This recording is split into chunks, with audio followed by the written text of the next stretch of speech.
Willow, I need to ask you something. I want a divorce. What? What are you suddenly talking about? I have my reasons, and it really has to be now. Please understand.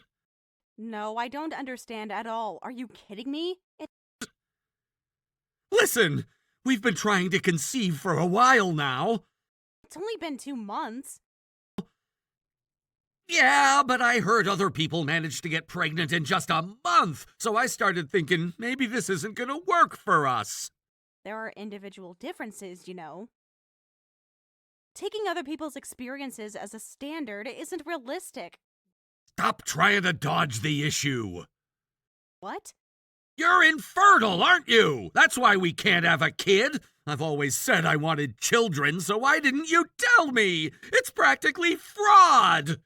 Wait, I haven't been diagnosed with anything like that. I don't know what you're talking about. My grandfather has terminal cancer, and he doesn't have much time left. He always dreamed of seeing my child, and I want to grant him that wish. That's why I can't stay with you anymore. What? That's the first I've heard of this. I didn't want to worry you, so I kept it to myself, but the clock is ticking. You understand how I feel, don't you? Even so, asking for a divorce over this, your priorities are completely skewed. If it's bothering you so much, I'll go get tested, but calm down for a second. Stop stalling for time! You're such a desperate, pathetic woman! A woman who can't have kids is defective anyway! You probably couldn't get married without deceiving someone, could you?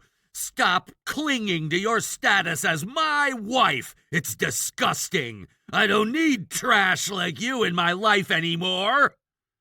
What are you even saying? Do you not realize how offensive you're being to women who struggle with infertility? You're the worst. Fine, I'm done. Can't believe this is who you really are. I'll divorce you, and I'll leave immediately. That's great! Ha! I left the divorce papers on the table in the living room, so just sign them and get it over with. Women who can't have kids are just useless to society. Later, loser! Cry all you want by yourself!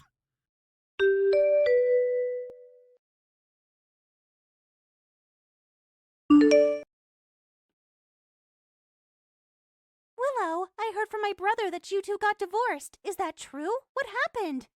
Sakura. I'm sorry. I've been struggling to find the right time to tell you. Well, he told me to divorce him because I couldn't have kids. I feel bad about his grandfather's situation, but honestly, his personality shocked me. His grandfather? You mean our grandfather? Yeah, he said he's terminally ill and doesn't have long to live. Huh? But Grandpa is as healthy as ever. What? He's out fishing all day, every day. He's always been strong, coming from a family of fishermen, and his stamina is endless.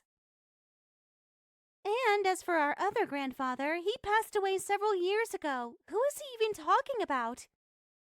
That bastard. He tricked me. If that's true, then I can't forgive my brother either. Willow, I've always thought of you as a real sister. I don't want something like this to separate us. Sakura. Well, after getting married, we started realizing how different our values were. We argued a lot. Maybe staying together was never going to work. Maybe it was just time to move on. I see. Still, I know this must have been a terrible experience for you, but please prioritize your happiness from now on. Yeah, thanks, Sakura.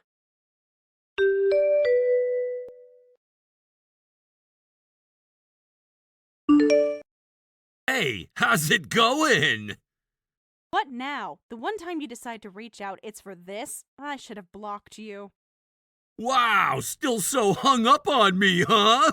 I mean, seriously, a woman I dumped for being infertile shows up at my workplace? What's the deal? And on top of that, a bloated whale like you at a model shoot? What a joke! You're just in the way. Sorry, but I have zero regrets about leaving you. Oh, by the way, I'm a photographer now, so I'm a total chick magnet. unlike some overweight, acne-riddled mess like you. You've got a lot to say for someone so self-absorbed. Newsflash, I wasn't there for you. Then why were you even at the studio? A place like that isn't for someone like you. Wait, let me guess. You came to see me, didn't you? Well, too bad. I'm married now. You're so annoying. I'm going to file a complaint. Oh, yeah? Try it if you can. This place is restricted to authorized personnel only. Ha!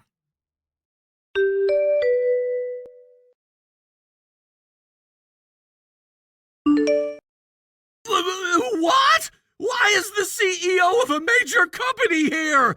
What's going on? Who even are you? Oh, didn't I mention? I'm a maternity model. What? I'm here as part of a company interview. They're spotlighting me as a representative for working mothers.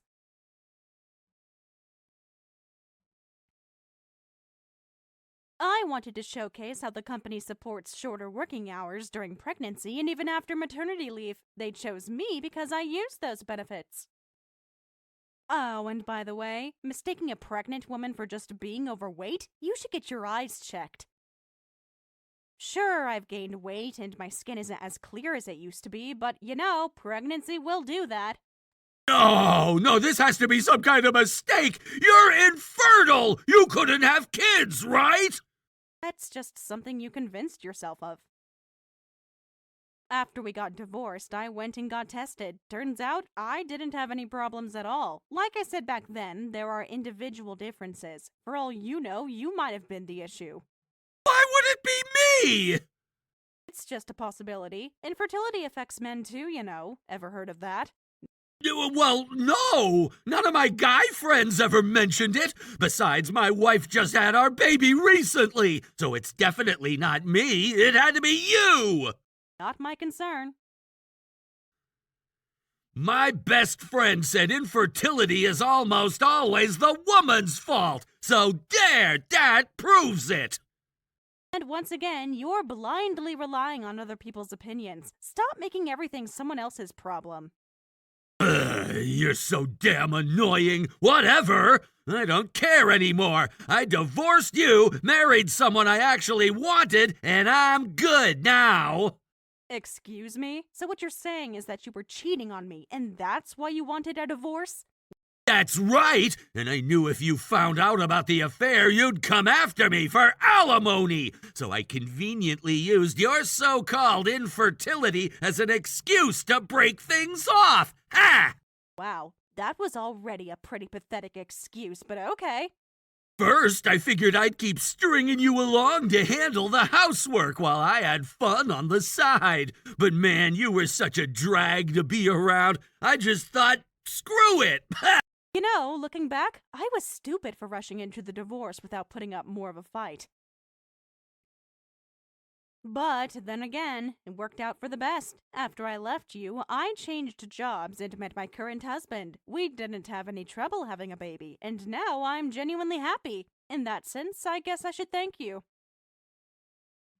We've both moved on, so do me a favor and stay out of my life from now on. No problem. I don't want to see your ugly face ever again anyway. Fine by me, and if you ever get into trouble, don't even think about reaching out to me. Goodbye.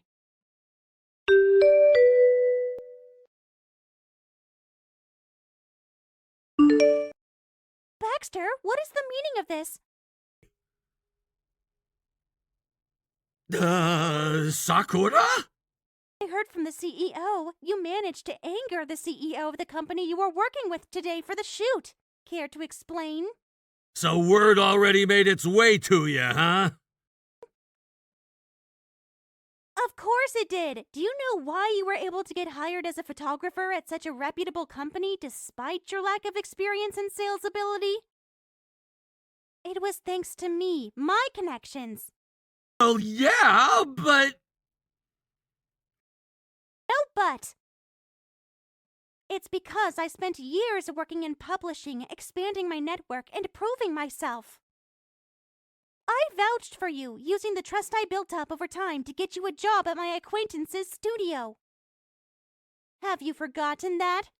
Of course not! How could I forget? Then why on earth did you say such awful things to Willow? And for that matter, why were you even at the studio today? You weren't scheduled to work.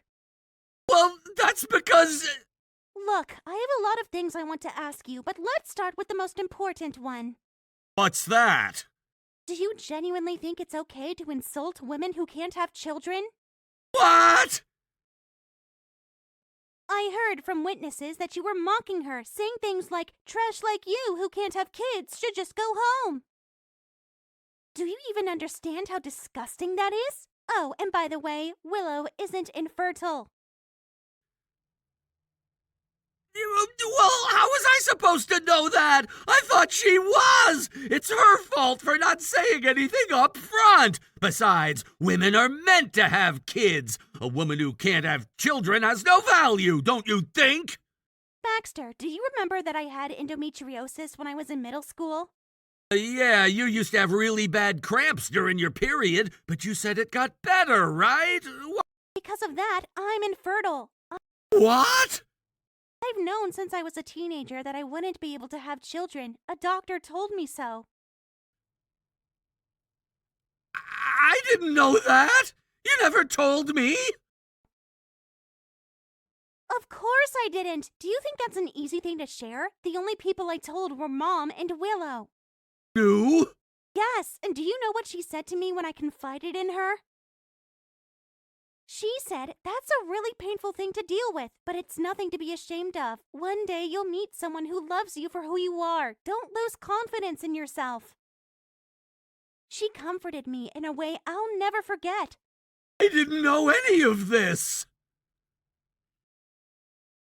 Not only that, but she said that if she ever had children, she'd want me to be their godmother. It made me so happy because I had given up hope of ever being involved in a child's life. See, so that's how it was. And now, what did you just say? Go on, repeat it for me. No, that's not what I meant. A woman who can't have kids has no value. Isn't that what you said? After all the help I gave you to land your job, that's the kind of nonsense you're spouting? If anyone here is trash, it's you. I'm sorry. I didn't mean it like that. I wasn't thinking. Then explain it to me. What exactly were you thinking when you said such awful things? I was just trying to get Willow to hate me on purpose, that's it! I wanted to push her away, so I said those things to make her angry. I swear I wouldn't say that to any other woman! Do you seriously expect me to believe that? You stood there in a professional workspace and openly insulted her. And even if it was just Willow, that doesn't make it okay. You're unbelievable. You know what? I've made my decision. Decision? What decision? You're fired, effective immediately. What? Fired? Obviously, you insulted the wife of the CEO of the company we're working with. Do you realize how badly you've jeopardized future business relationships? Wait, the CEO's wife? Don't tell me! Yes, Willow. No way! Willow is an incredibly capable and dependable person, and the new CEO, who's known for being easygoing, fell in love with her no-nonsense attitude. She works for that company and happens to be married to the CEO. You gotta be kidding me! There's no way! Oh, it's true. And thanks to your little stunt, you've tarnished not just the studio's reputation, but mine as well. Do you have any idea how devastating it would be for the studio if we lost trust from a major corporation like theirs? You've left us with no choice but to cut ties with you. You can't just fire me out of nowhere! This is so unfair! If I lose this job, I have nowhere else to go! I won't accept it! Some shame, Baxter. After all the damage you've done, you still have the nerve to make it about yourself? I have to think about myself. What else can I do? Why don't you at least start by apologizing to Willow? You've never once apologized to her, not even after all the lies you told her about your grandfather and the cruel things you said when you divorced her. You're right. If I apologize, maybe she'll forgive me. If she does, this whole mess will blow over. Excuse me? Do you even hear yourself? You're unbelievable. Thank you, Sakura. That's exactly what I'll do. I'll go apologize to Willow right now. Then everything will work out. Are you seriously this delusional? How pathetic can you get? You're disgusting. I'm done with this conversation. Good luck digging yourself out of this one. Oh, and good luck explaining things to your new wife, too. You're going to need it.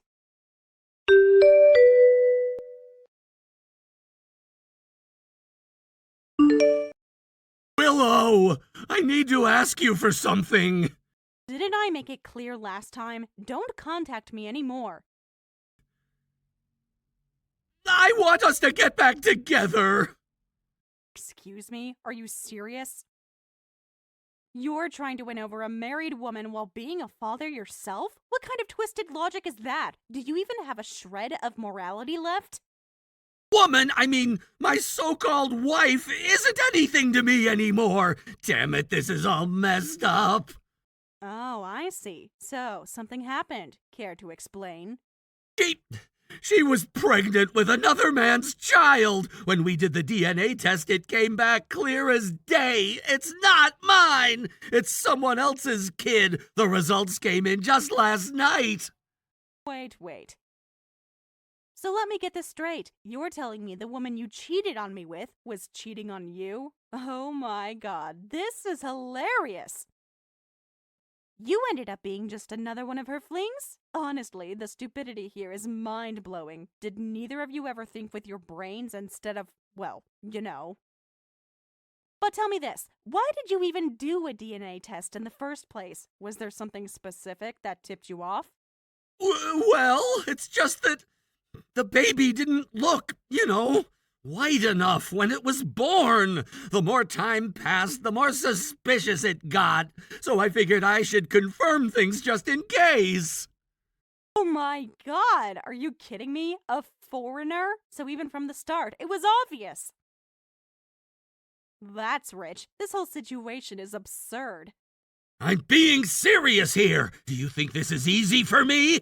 Thanks to all this, I can't trust women anymore. I'm done with them. But as a man, I still want to have kids. So you're the only one I can turn to. Wow. Just wow. Let me remind you, I'm married now. And pregnant. You need to stop. Matter? We were once husband and wife. Doesn't that mean anything to you? How can you abandon me when I need you the most? Which part of you're out of your mind are you failing to grasp? I honestly thought you'd contact me to apologize for your behavior yesterday. But no, you've somehow managed to disappoint me even further. I didn't think it was possible. You know what? I've been letting this slide, thinking it's not worth my time. But you're so unbelievably ridiculous that I feel like I need to set an example, for society's sake. You need to be crushed. Wait, what do you mean? What are you planning to do? For starters, I'm filing a claim for alimony for the infidelity. What? But we're already divorced! That doesn't make any sense! It's entirely possible to claim damages even after divorce. Wow, you really didn't know that, huh? No wonder you were so brazen about it. You're kidding! By the way, have you told your family about the DNA test results yet? There's no way I could bring that up! Luckily, my parents live far away, so they haven't seen the baby yet. Oh, don't worry about that. I already informed them. I made sure to include the bit about your cheating, too. What? You did what? Oh, and I also asked Sakura to let your grandfather know. He should be getting the full story as we speak. Not Grandpa, too? Stop it, please! My parents and Grandpa will be furious. You know how scary they can get. And Sakura, she's already furious with me after yesterday's fiasco. I don't need this piling on! Oh, I think they've suspected for a while. They just didn't have the evidence to confirm it, but now they do. It doesn't matter. I only said I cheated. It's just words. Without proof, it means nothing. Oh, funny you should mention that. After yesterday, I spoke to Sakura, and she dug up quite a bit through your coworkers. Turns out there was plenty of evidence you were unfaithful long before our divorce. What? Apparently, you'd been hiding an overnight bag and gifts for your mistress in your locker at work. So, when you dropped by the office that time, was it just to pick those up? I don't even know about that. Wait, aren't you still living with the woman you cheated on me with? Does that mean, oh my god, are you cheating on her now too? Unbelievable. You're a joke. Thanks for confirming that, by the way. This conversation is more than enough evidence. You're doing all the work for me.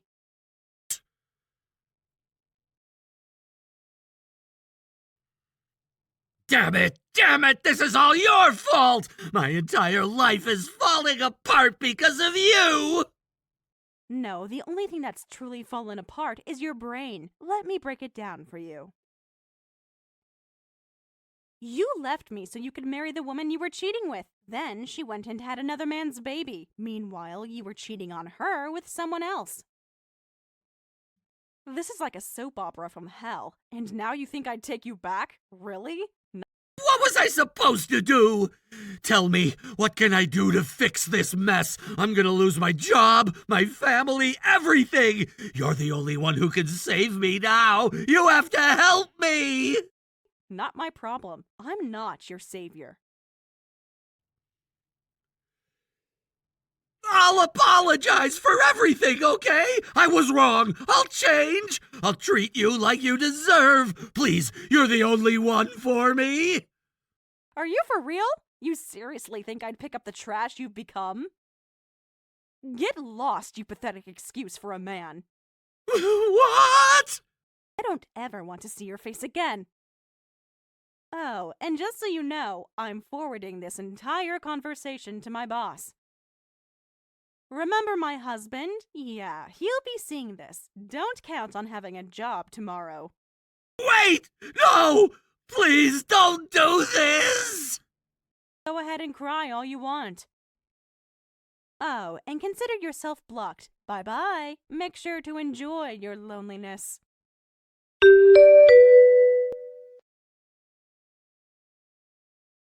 Willow, I heard you had your baby. Congratulations! Thank you, Sakura. Yes, I had a baby girl. Actually, if it's okay with you, I was wondering if you'd be willing to be her godmother. What? Really? Are you sure? I mean, I'm not even your sister-in-law anymore. Of course I'm sure. I'm not asking you because you're my sister-in-law. Or were, I guess. I'm asking you because you've always been there for me. Because you've been someone I could truly count on. That's why I'd like you to do this. Willow, thank you. Truly, thank you so much. It means the world to me. Oh, by the way, speaking of things on my mind, can I ask you how that how he's been doing lately? Just curious. Oh, him? Well, last I heard, he was caught up in a mess with divorce settlements, alimony, and other drama. But since both parties were cheating on each other, it seems they agreed to call it even and go their separate ways. Honestly, it's kind of hilarious if you think about it.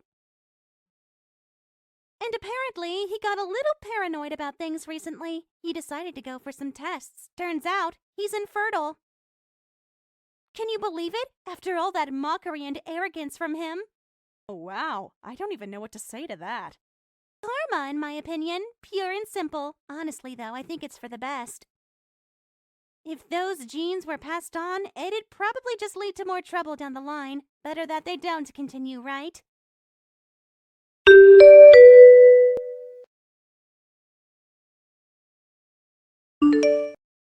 The The scene at the filming studio was, without a doubt, a chaotic and noisy one. Imagine the shock when a man who had not only insulted his wife, but also dared to appear in front of everyone asking for reconciliation. His actions were not only a shock to his wife, but to everyone in the studio. It was a public disgrace. His audacity in showing up, demanding to be taken back after everything that had happened, was truly shocking. No one could have predicted that he would go to such lengths. However, the most natural response came from the husband, who was also the president of the company. His anger was immediate, and it was intense. No one could blame him for feeling furious. After all, his dignity and the dignity of his wife had been severely wounded in front of so many people, all because of the man's blatant disregard for their relationship. The fact that he was the president of the company made his anger even more understandable. As the leader of the company, he was not only personally affected by the situation, but also professionally humiliated. He had a reputation to protect, and this man's appearance demanding reconciliation was an affront to that. To make matters worse, the situation in the studio didn't help him either. His behavior after the incident led to him being ostracized by the employees. They couldn't stand him anymore. He had once been the figure they respected as the head of the company, but now he had become the person they couldn't bear to be around. He was a walking embarrassment. His attempts to salvage the situation by reaching out to his superiors only made matters worse. The company's leadership completely distanced themselves from him. They refused to give him any work, any assignments. It was as though they were trying to push him out as much as the employees had already done. The tension between him and the rest of the company escalated, and soon he had no choice but to leave. It wasn't a resignation he chose out of his own free will, but rather a forced exit, one that had been dictated by the circumstances and the overwhelming negativity surrounding him. He had no other options but to resign, and even then, his departure felt like a humiliating expulsion from the company. The company's dismissal of him wasn't the only blow he received, however. The situation at home wasn't any better. His parents, who had once been supportive of him, had grown suspicious of his infidelity long before the scandal at the filming studio. They had their doubts, but they had held off on confronting him, perhaps hoping it was just a passing phase. But now, with all the details coming to light, they could no longer ignore the truth. The infidelity was undeniable. They felt betrayed, not just by his actions, but by the way he had kept them in the dark about his personal life. His parents had always believed in family loyalty, but his actions had shattered that. They couldn't reconcile their love for him with the hurt he had caused. It was clear that their decision to cut ties with him was a painful one, but they had no other choice. The depth of his betrayal left them no room for forgiveness. They decided to disown him, effectively severing all ties. They could no longer stand by a son who had shown such blatant disrespect for the values they had tried to instill in him. Their disowning him was an act of finality, a clear message that his actions had consequences far beyond the immediate fallout. In their eyes, he had crossed a line that could never be uncrossed, and as a result, they made the painful decision to remove him from their lives entirely. In the midst of all this, he apparently turned to Sakura for help. Given everything that had happened, it seemed like a desperate last attempt to salvage something from his shattered life. However, his plea was met with complete indifference. Sakura, who had been involved in his life, whether personally or professionally, chose to ignore him entirely. She didn't respond to his messages or acknowledge his efforts in any way. His plea for help, for some sort of emotional support, was completely brushed off. It was as though she had made a firm decision that there was no place for him in her life anymore. Whatever hopes he had of reconciling or even gaining sympathy from her were dashed. She had clearly moved on and had no intention of engaging with him. The issue of male infertility, which he had brought up in their previous conversations, was also left unresolved.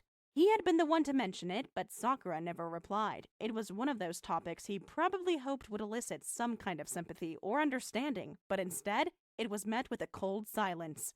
His words about the infertility issue seemed almost irrelevant in the grand scheme of things, considering the mess he had created with his infidelity. For Sakura, there was nothing more to discuss on the matter. She wasn't interested in engaging with him on a topic that seemed trivial in light of everything else that had happened. He probably hoped that Sakura would at least offer some understanding or support regarding his condition, perhaps out of sympathy or some lingering feelings. However, there was nothing but silence on her part. She didn't feel the need to explain herself or respond to his claim. In a sense, her silence spoke volumes. She wasn't going to be manipulated into providing comfort for him after everything he had done. His attempts to draw her into a conversation were ignored. And he was left with nothing but the echoes of his own desperate words. As the days went by, it became increasingly clear that there was no way to turn back the clock. His attempts to salvage his relationships, whether with his wife, his family, or even Sakura, were futile. His actions had left deep scars, and no amount of pleading or apologies could fix the damage he had caused.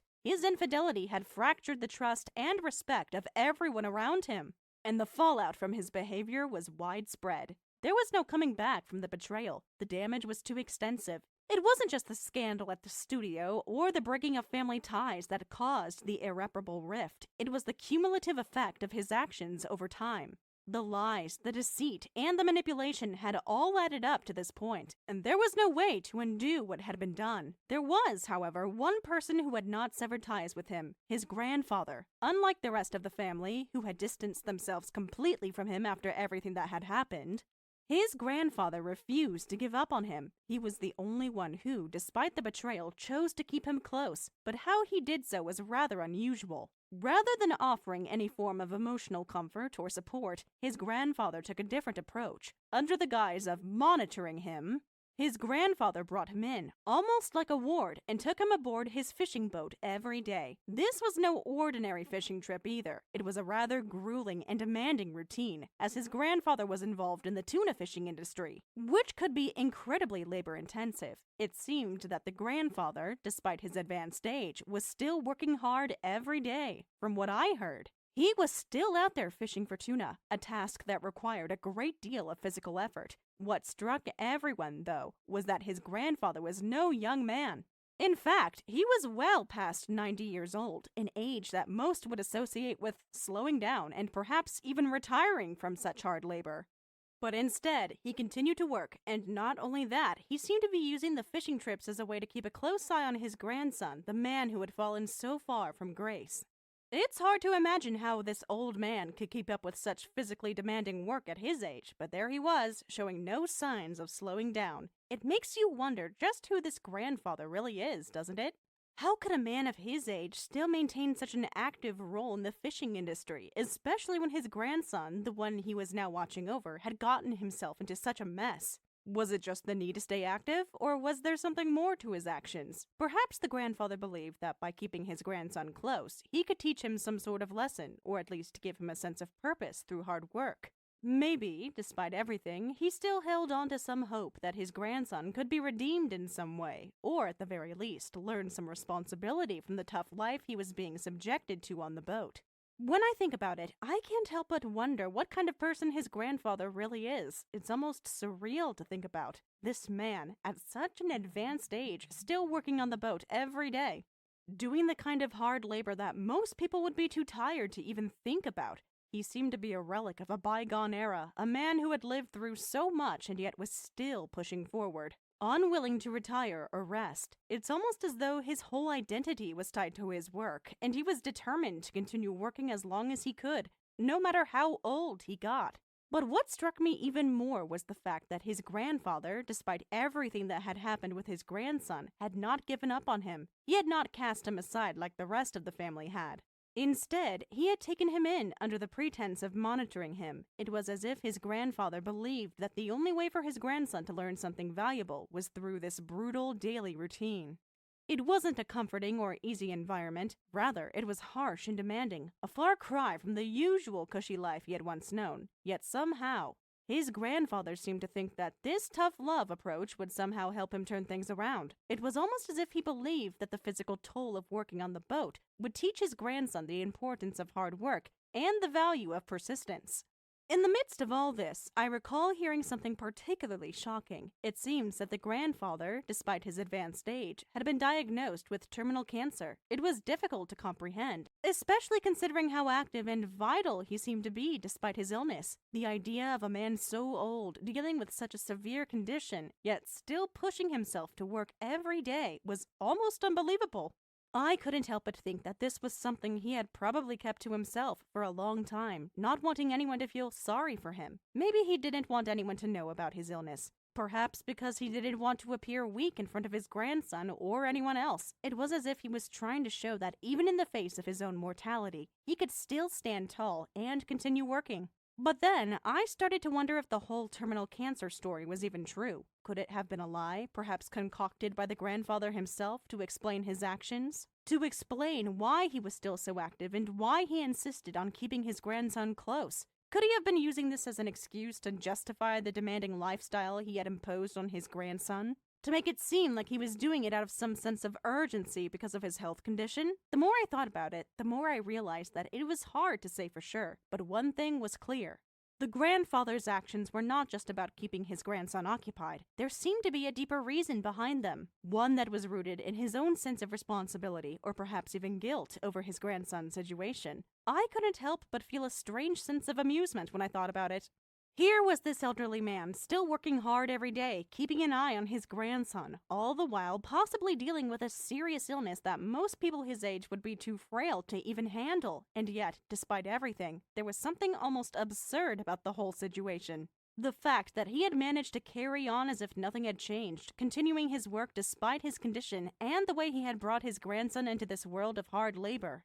It just seemed almost too much to comprehend, and I couldn't help but laugh to myself when I thought about how he had managed to convince everyone that he was terminally ill, when in reality, he might have been pushing himself just to prove a point. Whenever I remember this, I can't help but find it somewhat amusing. It's hard not to chuckle at the absurdity of the situation, even though I understand the seriousness of it all. It's as though his grandfather had turned his illness, if it was even real, into a kind of game or challenge. The whole thing is so bizarre that it still makes me want to laugh, even though I know it's not really a laughing matter. For now, though, it seems that the only thing his grandson can do is endure this harsh, difficult environment.